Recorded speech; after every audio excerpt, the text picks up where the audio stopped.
Hi all അസ്സലാമു അലൈക്കും welcome back.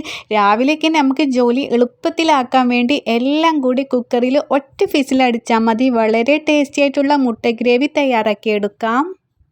നല്ല കുറുകിയ ചാറോട് കൂടി തയ്യാറാക്കിയെടുക്കാൻ വേണ്ടിയിട്ട് ഞാൻ ഇതിൽ നല്ലൊരു സീക്രട്ട് ഇൻഗ്രീഡിയൻസ് ചേർക്കുന്നുണ്ട്.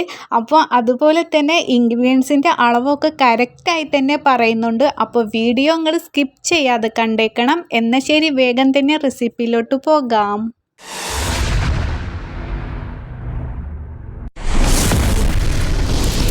നമ്മുടെ ടേസ്റ്റി ആയിട്ടുള്ള മുട്ട റോസ്റ്റ് ഉണ്ടാക്കിയെടുക്കാൻ വേണ്ടിയിട്ട് 2 സവാള ചെറുതായി കട്ടാക്കിയെടുക്കാം. ചെറുതായിട്ട് തന്നെ കട്ടാക്കിയെടുക്കണം കേട്ടോ. പിന്നെ നമുക്ക് ആവശ്യമുള്ളത്, ഞാനിവിടെ കാടമുട്ട 8 എണ്ണം എടുത്തിട്ടുണ്ട്. അപ്പോൾ ഇങ്ങൾക്ക് കോഴിമുട്ട, താറാമുട്ട എല്ലാതും ഇതുപോലെ നിങ്ങൾക്ക് രീതിയിൽ ചെയ്തെടുക്കാം കേട്ടോ.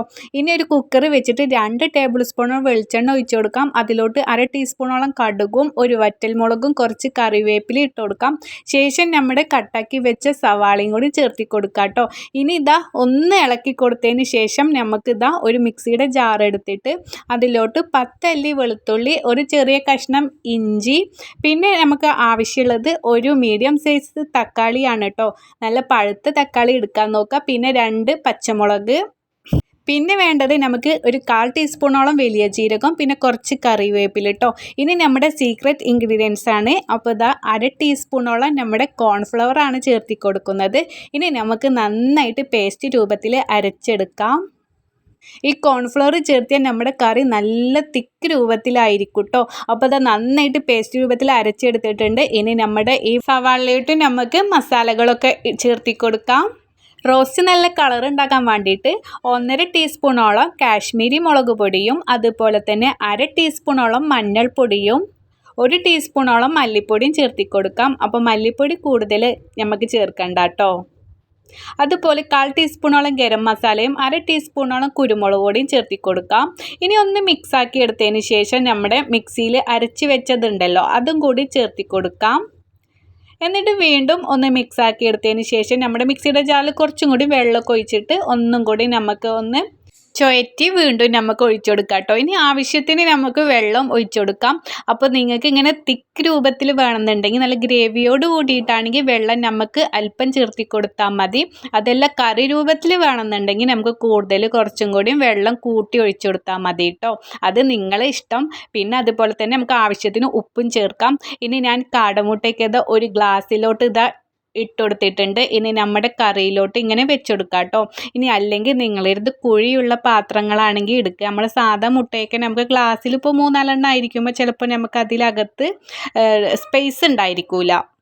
അപ്പോൾ നിങ്ങൾ കുഴിയുള്ള പാത്രം സെൻറ്ററിൽ വെച്ച് കൊടുക്കാം. എന്നിട്ട് നമ്മൾ കുക്കർ നമുക്ക് മൂടി വെച്ചിട്ട് ഒറ്റ ഫിസിൽ മീഡിയം ഫ്ലെയിമിലിട്ടിട്ടാണ് കേട്ടോ. ഞാനിവിടെ ഫിസിലടിച്ചപ്പോൾ തന്നെ നന്നായിട്ട് നമ്മൾ എയറൊക്കെ പോയി തുറന്ന് നോക്കിയപ്പോൾ നമ്മുടെ മുട്ട നന്നായിട്ട് തന്നെ നമ്മൾ വെന്ത് കിട്ടിയിട്ടുണ്ട്. അപ്പോൾ നിങ്ങൾ സാധാ കോഴിമുട്ട താറാമുട്ട ആയിരിക്കുമ്പോൾ 2 ഫിസിലടിച്ചു കൊടുക്കുക. അത് നിങ്ങൾ ശ്രദ്ധിക്കുക. പിന്നെ ഓരോരുത്തരുടെ കുക്കറിനനുസരിച്ചിട്ടായിരിക്കും കേട്ടോ നമ്മുടെ മുട്ടയുടെ വേവൊക്കെ. അപ്പോൾ തന്നെ നന്നായിട്ട് നമ്മുടെ കറി നല്ല സവാളയൊക്കെ നല്ല സോഫ്റ്റ് രൂപത്തിലായി വന്നിട്ടുണ്ട്. ഇനി അതിലോട്ട് നമ്മുടെ മുട്ട തൊലിയൊക്കെ കളഞ്ഞിട്ട് നമുക്ക് ചേർത്തി കൊടുക്കാം. മുട്ടയ്ക്ക് നന്നായിട്ട് പെർഫെക്റ്റ് ആയിട്ട് തന്നെ വന്നിട്ടുണ്ട് കേട്ടോ. നമ്മൾ സാധാരണ നമ്മുടെ കോഴിമുട്ടയൊക്കെ ആണെങ്കിൽ നിങ്ങളൊന്ന് ജസ്റ്റ് ഒന്ന് നമ്മൾ കത്തി വെച്ചിട്ടൊന്ന് വരഞ്ഞിട്ട് നമുക്ക് കറിയിലോട്ട് ചേർത്തി കൊടുത്താൽ മതി. ഇനി നമുക്ക് ചൂടോട് കൂടിയിട്ട് തന്നെ നന്നായിട്ട് സെർവ് ചെയ്യാം കേട്ടോ. അപ്പോൾ സവാളയൊക്കെ നമുക്ക് കുറേ നേരം വഴറ്റി സമയമൊന്നും ഇനി കളയേണ്ട. നല്ല റെസ്റ്റോറൻറ്റ് സ്റ്റൈലിൽ കുക്കറിൽ നമുക്ക് അടിപൊളിയായിട്ട് മുട്ട റോസ്റ്റ് തയ്യാറാക്കിയെടുക്കാം. അപ്പോൾ ഞാനിവിടെ ചപ്പാത്തിക്കാണ് കേട്ടോ നമ്മുടെ ഈ മുട്ട റോസ്റ്റ് കഴിക്കുന്നത്. അപ്പോൾ നിങ്ങൾക്ക് പത്തിരി, പൊറാട്ട, നൂൽപുട്ട്, അതുപോലെ ദോശ, വെള്ളപ്പം എല്ലാത്തിൻ്റെ കൂടെയും നല്ലൊരു കോമ്പിനേഷനാണ്. ഇനി മുട്ടക്കറി തയ്യാറാക്കുമ്പോൾ ഇതുപോലെ നിങ്ങൾ തയ്യാറാക്കി നോക്കിയിട്ട് നിങ്ങളുടെ ഫീഡ്ബാക്കൊക്കെ താഴത്തുള്ള കമൻറ്റ് ബോക്സിൽ അറിയിക്കാൻ മറക്കരുത്. അപ്പോൾ ഈ വീഡിയോ നിങ്ങൾക്ക് ഇഷ്ടപ്പെട്ട ലൈക്ക് അടിക്കുക, കമൻറ്റ് ചെയ്യുക, ഹൈപ്പ് ചെയ്യുക, ഷെയർ ചെയ്യുക. അതുപോലെ നിങ്ങളുടെ ഫാമിലി, ഫ്രണ്ട്സ് ഒക്കെ ആയിട്ട് വീഡിയോ ഷെയർ ചെയ്ത് കൊടുക്കുക. ഇതുപോലുള്ള റെസിപ്പിക്കായിട്ട് ചാനൽ സബ്സ്ക്രൈബ് ചെയ്യാനും ഫോളോ ചെയ്യാനും മറക്കരുത്. ഇൻഷാ അല്ലാഹ് നല്ലൊരു റെസിപ്പി കൊണ്ട് വീണ്ടും കാണാം. അതുവരേക്കും എല്ലാവരും സേഫ് ആയിരിക്കുക, ഹാപ്പി ആയിരിക്കുക. അപ്പോൾ ഓക്കെ, ബൈ, താങ്ക് യു.